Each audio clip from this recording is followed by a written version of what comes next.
Bonjour à tous, je viens par la présente vidéo passer un message à Monsieur le Président du Comité international olympique, Monsieur Thomas Bach, et à toute la communauté sportive mondiale.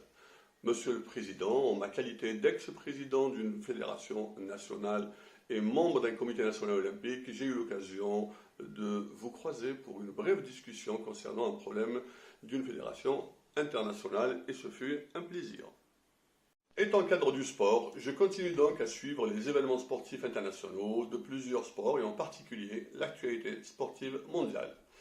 Pour cela, au vu des derniers événements, je tiens à vous féliciter pour votre initiative pour aider les sportifs ukrainiens en ces moments difficiles. C'est une initiative louable qui honore le monde sportif et qui correspond parfaitement à l'éthique sportive et à la charte et à la solidarité olympique.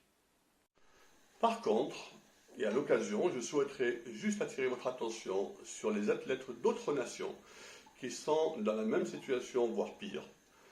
Pour éviter que l'institution que vous présidez fasse dans le déni, mène une politique de deux poids deux mesures inacceptable vis-à-vis des athlètes du Yémen, de la Syrie, de la Libye, de l'Irak, de certains pays d'Afrique, d'Asie et d'Amérique latine, et surtout des athlètes palestiniens opprimés dans leur droit le plus précieux, qui est la liberté, et qui souffrent depuis plus de 70 ans devant un silence assourdissant de la communauté internationale.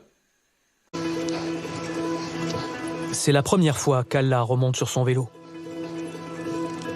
La première fois depuis qu'une balle a emporté sa jambe droite et ses rêves de coureur cycliste. Un rare lieu d'insouciance. Dans l'eau, il peut oublier que lui manque une jambe. Pour Atala, lui, plus que quelques semaines avant de pouvoir installer son moignon sur une prothèse. Mais ce jour-là, il se rapproche un peu d'une vie normale, en reprenant le foot, avec l'équipe des estropiés de Gaza. Ici, tous sauf deux sont des victimes de la guerre. La plupart sont unijambistes, sauf les gardiens. Eux sont manchots. Monsieur le Président, vous venez de demander aux fédérations internationales de ne pas accepter les athlètes russes et biélorusses dans les compétitions internationales. Je ne peux croire, hélas, que le CIO de 2022, que vous représentez, puisse demander d'exclure un athlète, quelle que soit sa nationalité et ses problèmes et les problèmes politiques de son pays. L'athlète lui-même, innocent et victime d'une situation politique de son pays. La charte olympique prône l'amitié, la fraternité, la rencontre, l'échange, le fair-play, en un mot, un message de paix et d'entente entre les peuples. Demander l'exclusion des athlètes russes et biélorusses est une flagrante transgression de la charte olympique et de l'esprit olympique qui éloigne votre honorable institution de ses missions fondamentales et prérogatives, clairement définies dans les textes qui fondent le CIO et vous entraînent inéluctablement sur le terrain miné de la politique. Devons-nous nous attendre à l'exclusion des athlètes de l'Arabie Saoudite et des Émirats Arabes Unis parce que leur pays a fait une invasion et mené la guerre au Yémen? Devons-nous nous attendre à l'exclusion de tous les athlètes chinois si la Chine décide d'entrer sur le territoire taïwanais? Monsieur le Président, je tiens à vous solliciter, vous et tous les responsables du sport mondial, pour faire exactement l'inverse.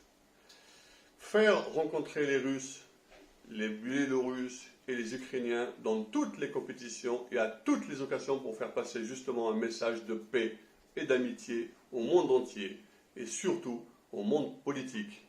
Votre rôle est justement d'extirper les athlètes de tous les pays de ce monde de haine et de guerre.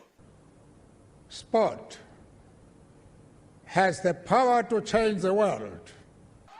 Un seul drapeau, un seul slogan, une seule Corée, réunie en une seule équipe. C'est incroyable et une belle opportunité de les voir jouer ensemble. Moi, j'espère que la réunification viendra bientôt.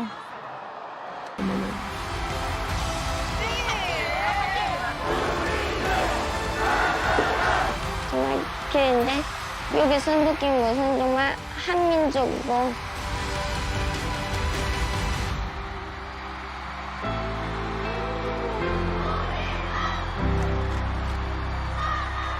Durant les Jeux Olympiques de Tokyo, un judoka algérien a été lourdement sanctionné pour avoir refusé d'affronter un athlète israélien. Suspendu 10 ans avec son entraîneur, accusé d'avoir pris une position politique. Le judoka algérien, champion d'Afrique et potentiellement médaillable à Tokyo, il a été mis fin dans la douleur à sa carrière et à celle de son entraîneur suite à cette sanction qui, à vrai dire, est une sanction, n'est pas une sanction mais plutôt une exécution sportive. Personne dans le monde occidental ne s'offusque des innocents, femmes et enfants, qui sont tués tous les jours sur les terres de la Palestine. S'agit-il d'une interprétation par le CIO et les fédérations sportives internationales des règles de l'éthique et du respect des êtres humains à la tête du client ? Là où le dialogue entre communautés est difficile, là où les politiques traditionnelles échouent à créer un cadre de discussion constructif, il est parfois nécessaire d'utiliser d'autres voies pour aider à restaurer une relation pacifiée.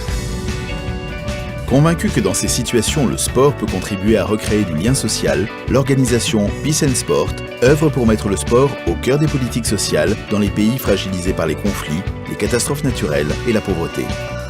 C'est sous le haut patronage du prince Albert II de Monaco et la présidence de son fondateur Joël Bouzou que Peace and Sport développe depuis plus de 7 ans le mouvement de la paix par le sport.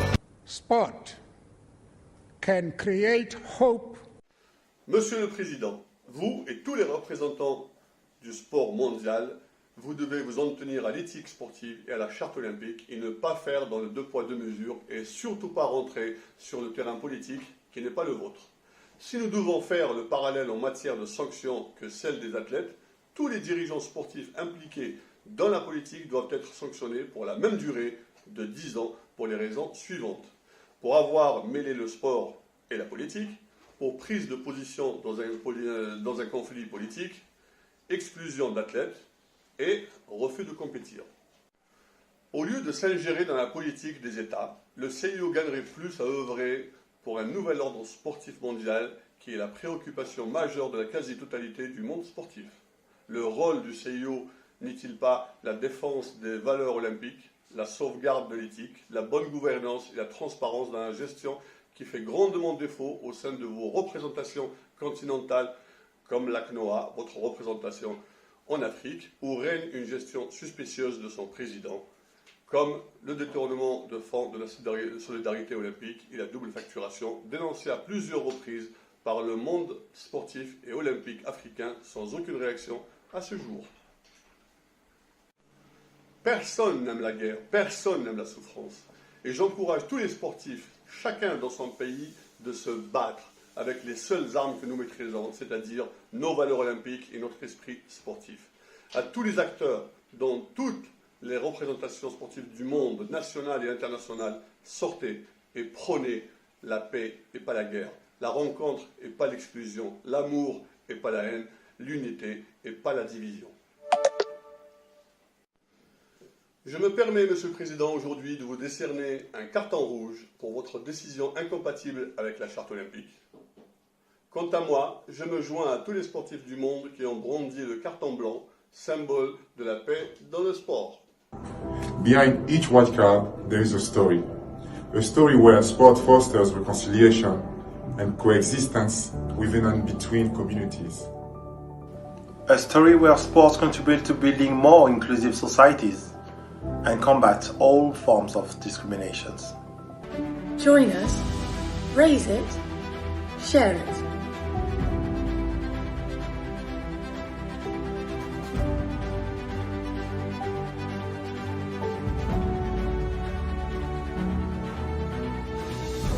Behind each white card, there's a story. What's yours?